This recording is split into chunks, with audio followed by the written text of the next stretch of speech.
Hey, what is up, everybody? Jeremy here. And guys, I'm very excited for the conversation we have with us today. We have Wylie with us today. He's a former star pitcher, competitive bull rider, three-time combat tour veteran, and he's also a performance accelerator, which I'm really excited to talk about today. So, Wylie, thanks for hanging out with me today, man. Yeah, Jeremy, I appreciate you having me on, brother.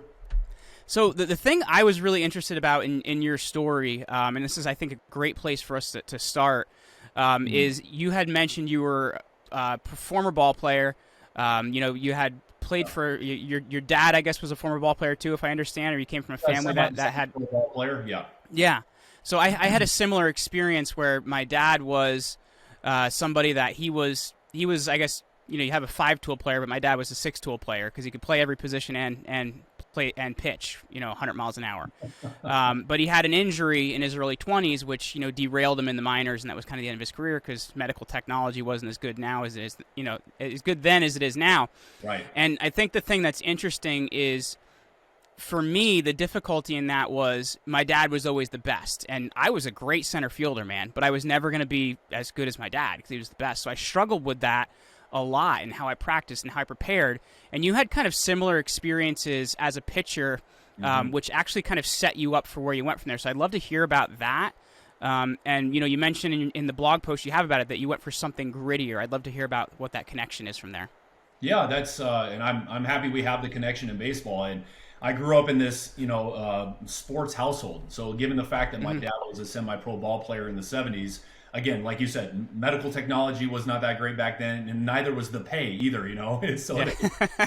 the idea of him turning down pro contracts because there wasn't enough of that for him, it was an interesting household to grow up in, where the vicarious desire to live through his three sons talent was Hmm. very palpable at a young age. So for me, it's like pitching became the passion that I loved. I started playing t-ball when I was like 4 years old, and I started getting on the mound right away. And when I got into the little leagues and started to play, it was pitching was all that he had me focus on. It was like my life revolved around practicing day in and day out, year in and year out, pitching. I was getting trained by the California Angels pitching staff back in the 80s, and perfecting my arsenal. For the household that I grew up in, and having this like incessant push to be perfect at sports was a good thing in a way, because you could take that down that path and becoming a pro. You can do something with that talent and that kind of support. But as I got older, I started to recognize where the external pressures and stresses were actually hindering my commitment and connection to the game. So how do you get into something like that, man? Like that seems like such a like I don't know. I've watched it on ESPN. It looks awesome, man. But like, how do you like get into rodeo bull riding, man? Yeah, Jeremy. So that Saturday afternoon, I got on that ride for the first time, and that bull slammed me on the ground. It slipped in the mud, and it pinned my leg underneath it, and it was like this brief stare for Mm. that moment between me and that wild animal that literally turned me on in a way that sports had not done. So for me, I found this new wild side of myself being unleashed, and I got turned on, and I got excited about that, and that's why I just stuck it out, and I went after becoming a bull rider competitively for quite a many years, because I realized in that environment I was actually becoming more of the man I wanted to be. It was this wild world of unknowns where you've got to learn how to yield to the fear. You have to learn how to be present. You have to learn how to be intuitive and connect yourself to all elements of who you are in any given moment, so that you can actually experience the joy of riding bulls or any kind of wild animal. That's really interesting too, because I know for me it was slightly different. Like it was, I kind of got into the powerlifting was kind of the big thing that did it for me. And I've lost some weight. I was 215. I'm 5'7", so it was like a little funky. But you kind of find, yeah, I couldn't find a door I like fitting into. But so I get it. it's Yeah. so the thing that's kind of interesting about it, um, is you really do find out more of who you are. You find out like more about risks and things like that. And I guess from there, like a really big part of your career then was also being, a combat veteran. I guess, Yeah. when did you was bull riding just kind of a thing to prepare you for that next step, or where did you go from there? And when did you decide to make a big commitment? Yeah, that's it's amazing because we all have our own individual experiences and journeys in life. You found powerlifting, which I did a little bit of it myself, and I understand what you're talking about. I mean, that's being a big dude when you're your height. So you found this unbelievable unleashing in that environment, and that's the key element that I think people overlook is being put in the right environments that actually challenge you outside of your control, that push you into this state of unconditional vulnerability to really experience who you are and where your power and potential actually resides versus going through life step by step trying to follow other people's blueprints, etc. So for that whole experience I had, it was intuitively where I felt baseball was not allowing me to choose who I wanted to become. Mm-hmm. Bull riding became this evolutionary step of unleashing that version that I've been dying to meet, that I knew was inside me. It gave me permission to let the warrior nature that I had that was otherwise being stifled by my father and people in my family come out fully. And that is where I realized I need to be in environments like this that scare me, that challenge me, that push me, and force me to be present from all angles of who I am. Mm-hmm. Where else can I find that? And that's why the military to me can I just add something to that too, Wylie, before you go? Because that's please. A really, really good point. Because like, I had a book come out in June, and this is like one of the big things I talk about. Like, I call that the blacksmith's forge, right? The furnace, because you go through that thing, and it's this ultimate transformation thing where you come out and you have to be different. You're forced to be different. I think for a lot of us, for you, it sounds like it was the military, but you're forced to be different. Absolutely. Well, that's the thing. The right environments that can forge you into becoming more of who you are. Those are the things that we need that we're not getting enough of, especially in our personal development industry across the board when it comes to coaches and consultants and leadership people. We're not putting people in the right environments that actually can forge who they are to become their best. They're just giving people these regurgitated, repackaged systems and processes that basically don't really do anything other than limit people's capabilities. So The military became the next evolution. It became this environment where I wanted to be with other men and women who were like me in a more, I would say, exotic, radical place. And that's why I found the United States Army, going and jumping out of airplanes, I wanted to go to Ranger School. I wanted to experience more challenging places that pushed me beyond my own limits. And the military provided that framework and atmosphere for me to become something even more elite personally, so that I could then take those experiences into the world when I got out of the military, build something of my own, and realize that in the throes of war, I discovered the innate capabilities I had to be able to actually put people themselves in those environments as a leader, challenge them in ways they've never been challenged, see the blind spots in their performance, do something about it that erupts them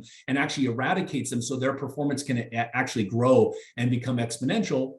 That's where I actually took my life and my journey next. So it's truly, are you in the right environments that actually are out of your control, that stretch you, challenge you in ways that match your capacity? Or are you choosing the environments that give you some false sense of outside a comfort zone that aren't really transforming you, only just satisfying some ego version of what you think is transformation?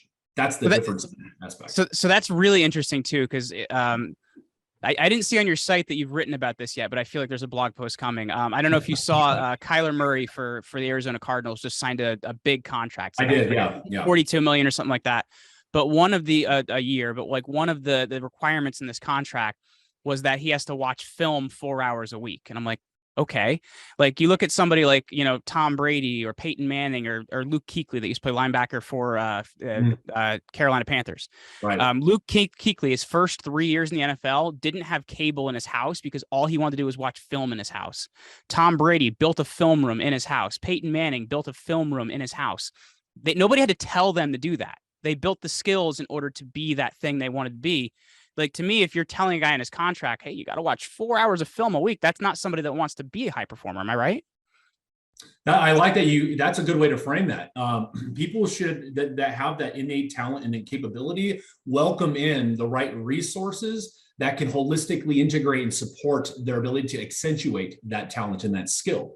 Tom Brady is a perfect example. These are people that have, just like the military, pro athletes, our government agencies, have resources that surround them, that push them far beyond where they even think they can go, especially with things as simple as watching film. If you're making $45 million a year and that's all the stipulation they give you, it's not going to stretch you far enough to keep up with the demand of what they expect of you. You need these leaders, these development people, the non-yes men that are integrated with you to push you and hold you accountable in the fire, even when you don't want to do it. And that's what makes somebody great. That's the difference between someone just being a high achiever and someone who becomes an elite performer in their life. And it's very hard to achieve that, even though people give themselves the title constantly just because they run $1 billion company.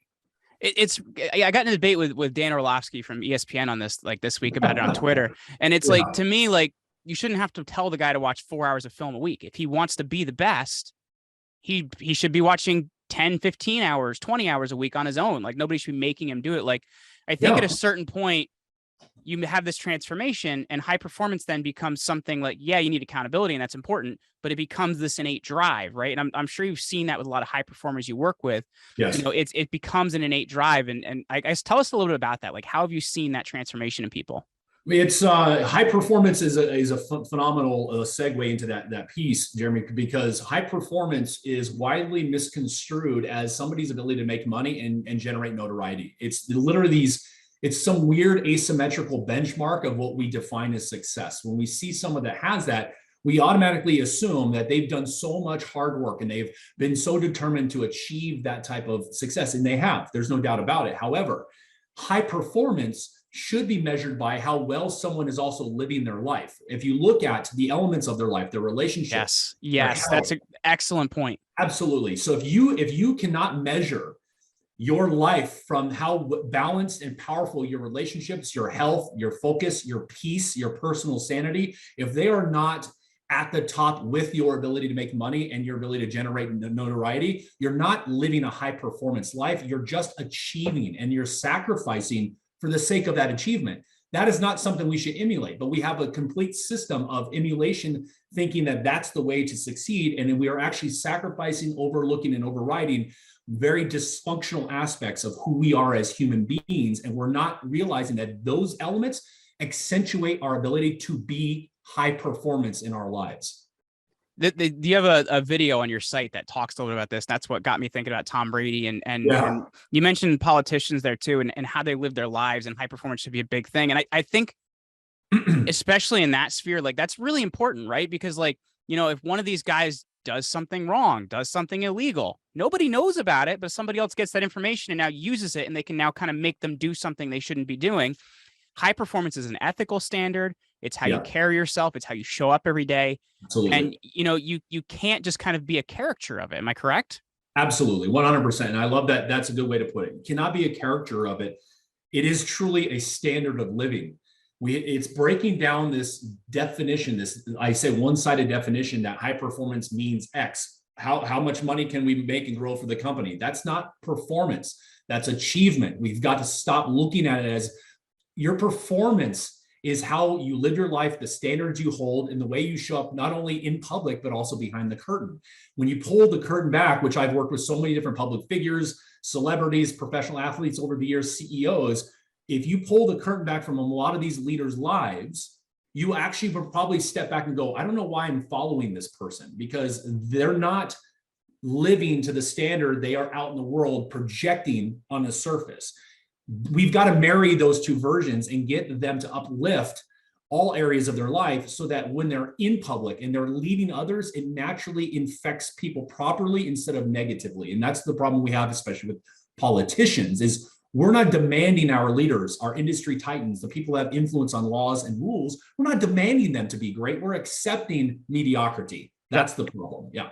Yeah, you know, we should be removing them from office. We should be impeaching them. I don't care what party they are, because, like, that we should be holding people an ethical standard, because if they don't do that, if they do that there, right, they're probably doing it in other places. I think it's just 100%, 100%. And I've seen it time and time again, especially those that actually do the work with me, is we pull the hood up and we look at what's going on in their lives, and they're like, yeah, I've been successful here, but I've been burned out. I'm at my wit's end. My relationships are suffering. My wife hates me. People don't trust me. I have a problem. And it's like, I need to figure out what I'm doing wrong for 30 years as a leader. And we discover that majority of the difficulties these people are dealing with are not residing within the problems themselves. There's so much more going on with the human dynamic that we don't look at. And what they do is they're used to hiring celebrity coaches, household names, and they get yes men surrounding them. They don't get someone that's radical enough that actually doesn't give a crap about their title, their industry, who they are, that can actually get them and hold them accountable in the trenches so they can battle through their own personal demons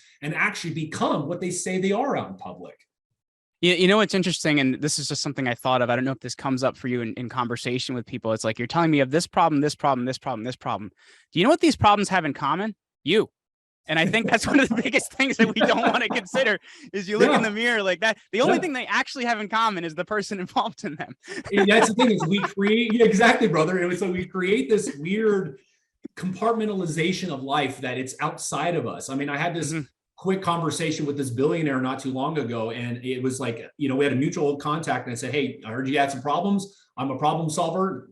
I'm happy to have a conversation. He's like, yeah, let's do it. And then when I started to press to get on the call, he started to separate himself from all of his problems as if they were outside of himself and basically tell me he doesn't need help. He needs me to figure out how to solve his legal troubles and things going on over here. And it's like, it doesn't work that way. The reason why you're experiencing these things in your life is because there's something going on with you have not addressed yet.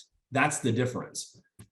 So I think the thing that's really interesting is, for you, like, you've talked about the coaching industry just kind of being this thing where everybody's a coach and some deserve to be and some that don't deserve to be. And I think, to me, I think that's a really, really important thing, like hard work, experience, those things are valuable. And I think there's value in coaching and guidance, but I think when it comes from somebody that has experience and things like that, because you're actually changing the scene because you've changed the scene. And I think that's interesting.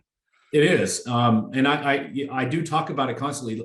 Labels, we're so jaded nowadays, especially with the personal development industry. I mean, Americans are spending almost $200 billion a year on self-help and personal growth, and still people are limited. People are suffering. People are not successful the way they want to. Why? It's because the industry has been built around their bottom line first, helping you second, period. Yes. I don't care what anybody says. I don't care who the person is. If you actually strip them down to the core, they care more about their empire, their bottom line, growing themselves, staying relevant, and you getting help is secondary to make sure that is maintained. That's the status quo, which is why when you hear the word coach, people absolutely have this like visceral, cynical reaction to it. The titles that I even throw, like Performance Accelerator, is something that my clients have given to me. It's not like some cool, catchy, fun marketing. I don't care what you call me. I'm a glorified, high-paid, high-level janitor. At the end of the day, I get into people's lives, integrate with them, and I literally clean out all of their crap so they can become elite in their lives and experience that exponential success for themselves sustainably. So the titles that people give, everybody's a coach nowadays. Everybody's trying to find a way to make the most amount of money, grow their business, scale at all costs. And all you hear is, and help some people too. And it's like, okay, we've got a problem with that. That's why our personal development industry is so full of cynicism and skepticism nowadays. Everybody's instantly putting up their guard when they hear someone saying, I can support you, is because they automatically, intuitively, unconsciously know, Jeremy. And I want the audience to hear that, is they unconsciously know it's BS what they're getting. This person's not in it for me 100%. They're in it for themselves first. And that is the massive contrast that I constantly focus on is I don't care about someone's money or notoriety. I care about the right person who's willing to do whatever it takes, who can surrender and get into the trenches and battle through it so we can accelerate and get them to the top of their game, period. You know what's interesting too, and the thing I jotted down while you were talking is like, in my head, things always go to like sports analogies. That's just where my brain goes. But like players that make you better, right? You look at Allen Iverson, incredible player. Adrian Dantley, incredible player. All these guys that were great players on bad teams. But now you look at somebody like Michael Jordan, 6 championships. He made everybody around him better. You look at Tom Brady, makes everybody around him better. And, LeBron, sure, he won, but you had to put four other superstars around for him to win. So I think Right. when you look at great players and Yep. great coaches, they make people better and actually reach Right. their full potential. And that's the, yeah. And you know what's great about the people that you just mentioned is they are not too egoic that they can't listen to someone just because they don't have 7 Super Bowl rings. They actually will respect someone who maybe is not as rich as them, who is not that, because that person has this ability to integrate with them and actually show them the blind spots, show them where their stresses are hindering them. We can push them even a little bit further than they can push themselves. It's the same thing with Jerry Rice. He was that type of player that motivated and drove the rest of the players to be their best. When he would practice, I remember having a conversation with Bo Eason many years ago. And I know you know who Bo Eason is. Yeah. So, and him and I were chatting, and he was telling me about Jerry Rice's practice habits. When he would go out on the field, he'd be the first one out there. Jerry would run his patterns, catch the football, and then run full speed all the way through to the end of the end zone. Whereas the other star players would run, do their little pitter-patter steps, catch the football, and then drop the ball and go back to the huddle. Jerry played like he practiced like he played. He showed people this is what being great looks like. And he was willing to hear feedback and criticism. And I worked with an Olympic hammer thrower years ago, and I remember his gold medal coaches would tell him, it's like you literally need to live your life, practice, and operate as if you're already in the competition and seeing yourself winning. There's no other way to do it. It's like he woke up every day going, I don't know anything. That was his attitude. I don't know anything. Even though he's an Olympic hammer thrower, I don't know anything. Teach me today. Next morning, I don't know anything. Teach me today. And when I would work with him, he woke up every day as stressful and as tired and as like driven as we were doing this work with him. He was always saying, I don't know anything. Let's get after it. I'm open. I'm willing. Get me to where I need to go now. And I mentioned Allen Iverson in that one too, because I love the point of, you practice how you play, right? Like, couple weeks ago, Gleyber Torres, the second baseman for the Yankees, doesn't run out of ground ball. Aaron Boone benches him. He says, everybody runs out of ground ball. I don't care how many runs we're down by. But I mentioned Allen Iverson because, you look at the famous thing that he did many years ago now at this point. We talk about practice, not a game. We talk about practice. So it's like, Allen, how you practice is how you play. Like, it's how you show up. You don't just turn it on one day. And I think that's the thing when you're living a high performance lifestyle, whether it's in business, whether it's in sports, whatever it may be. It's not just something you turn on. It's what you have to become and be, because what you are, sometimes in your life is how you're always going to show up. Right. 100%. You said it so eloquently and well, it's how you show up in your life, how you perform when no one's looking. It's almost as simple as I had a conversation with a guy said, do you wake up in the morning and how you take a piss? How well are you doing the simplest things in your life? Because they all actually add up to how well you're doing the biggest things in your life. There is no separation of those things. So if you're performing under par with your wife, spouse, partner, children, etc., you're not actually maximized in your potential as a business leader, as an athlete, as a CEO, a public figure, celebrity, whatever title you have. You're not getting the most out of your power and potential because you're willing to limit or live limited over here. It's going to affect it over here. I don't care how much you've accumulated. And it's interesting. So we actually just changed offices. So I was loading the bookshelves yesterday and I grabbed a book I haven't read in a number of years. I'm like, man, I got to read this again. And it's a book by, I think it's General McCraven. And he talks about the idea of like making your bed and what, how you do every day. Like those things, those small things, like those are vital. They are. And you know what? That's a key. He said that especially at that commencement speech, is the reason why the military requires you first thing in the morning at 4:30 a.m. to get up and make your bed to the point where you can bounce a quarter off of it is not because, well, it is because of the discipline. It's because of the structure, but it's to give you the goal of the day, first goal of the day to accomplish. And if you feel accomplished with that very first small goal, you're going to want to do another one and you're going to want to progress and you're going to want to see what else can I do today that makes me better? What are the goals that I have for myself personally? So the bed becomes just a starting benchmark of what it takes to accomplish the goals you actually set yourself out to accomplish. And that's the thing, is people will get up and they think they're going to turn it on and they're going to go to the office and they're like, well, I'm in a leadership position at this multi-billion-dollar company, so automatically I already got it figured out. And it's like, no, I've seen so many leaders fail because of that attitude, and they don't know why their lives are falling apart. And then they start to blame outside forces and don't realize, no, it has everything to do with the things that you have not addressed within you and in your life. That's where we need to start. So let me ask you this then, because I think this is something that the entire leadership industry doesn't, they don't address this, right? They don't address, like, you handle what's up with you first. They like, oh, well, you lead with this strategy and this is how you do it. And this is how you talk to people. And this is what you do. And I think that, what you're talking about isn't discussed. I had a conversation a number of years ago on the show with General David Petraeus. Oh. And one of the things that General Petraeus had said, he talked about the biggest thing he learned when he was a fresh officer, and he was working for a general at that point in time who, didn't demand that people get him a drink with a special flag in that drink and 3 things of ice. Like, he got his own drinks, he didn't care, and he learned how you communicate to people and how you treat people. But I think at the same time, you have to have handled yourself to be able to approach that way. So I guess, like, once we've handled ourselves, how do we approach leadership? The leadership now becomes a more innate byproduct. And what's interesting is, like, General Petraeus was actually my division commander in Iraq.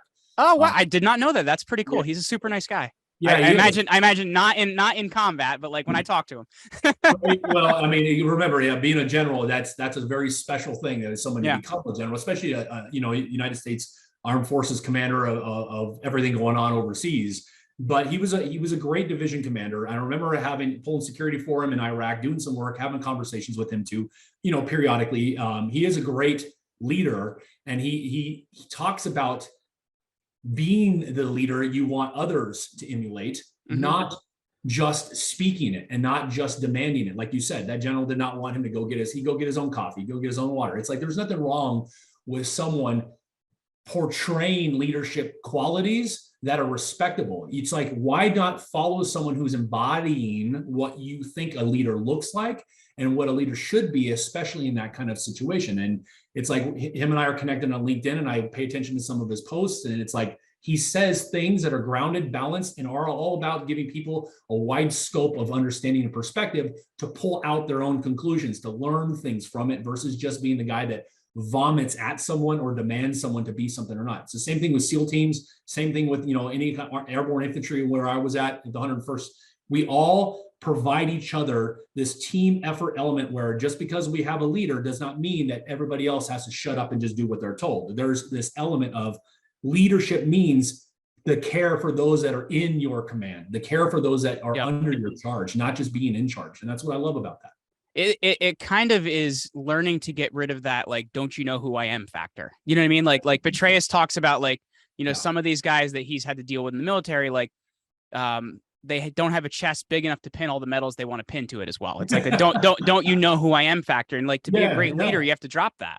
And Jeremy, you're right. And I remember going to Afghanistan after September 11th, and we were deployed not too long after that. And we had not gotten our entire unit into the country yet. And my battalion commander at the time, we called these guys badge hunters. These are people that are looking for those awards and the combat patches and the CIBs, which is our combat infantryman's badge, which is one of the most coveted things that we can get, because it means we were actively engaged in ground combat against an armed enemy of the United States.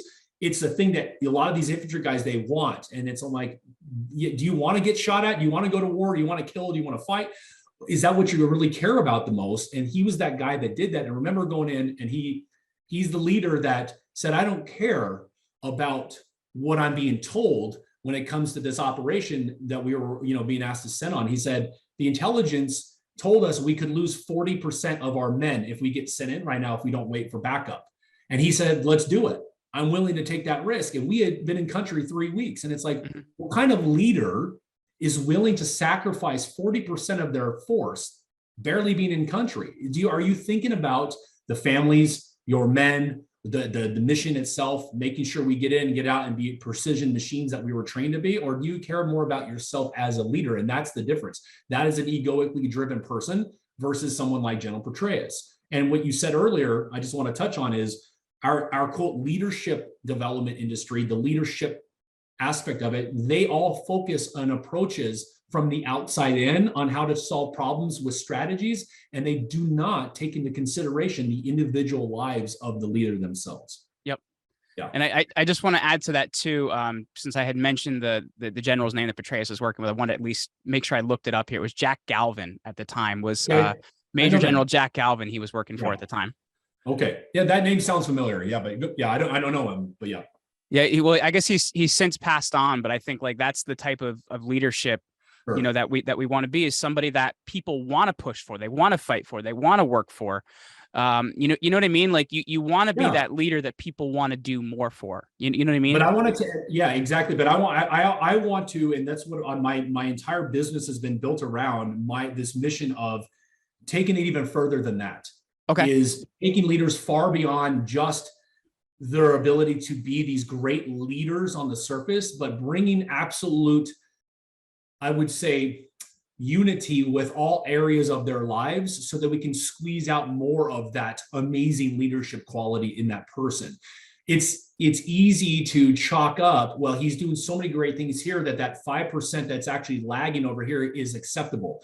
To me, it's not. We need to look at that 5% and we need to optimize that 5%, because I want a leader like that to be 100% in their lives, in their relationships. Whatever you've got going on, there's a way in which we can battle it and eradicate it so that we can exponentially just uplift that other percentage of your life that's not actually keeping up with that amazingness that you are as a leader on the surface. For me, I want leaders that actually want to change the world based on who they are, not on what they say are their positions. Well, Wylie, this has been a great conversation, man. I'm really glad we got a chance to do this today. I was really looking forward to it. And man, you over delivered on what I was hoping for. So thank you today. For people listening, I appreciate that. for people listening, if they want to connect with you, man, if they want to learn more, or if they want to work with you, how should people reach out to you, man? You know what? Honestly, it's as direct as just connecting to the resources that I put together for people that are listening that want to start grasping these concepts, insights, and philosophies around becoming more high performance in their life. I have this thing we put together called yourperformancevault.com. It's a nice little page for podcast listeners that they can go in there and they can tap into different assets and resources that I have put together over my experiences in my life to the work that I've done with powerful people, and really start to digest and absorb really powerful insights, philosophies for themselves. WylieMcGraw.com is the website that it'll link them to as well. They can just peruse all different sorts of insights and things that I put together. So those are good places to do it. If people want to connect on LinkedIn.com, I'm there as well. Twitter, we created a whole new page for that, so I can start putting out some really challenging conversational pieces for people as well. Very cool. Wylie McGraw, thank you so much for hanging out with me today, man. Thank you, Jeremy. I appreciate you, brother.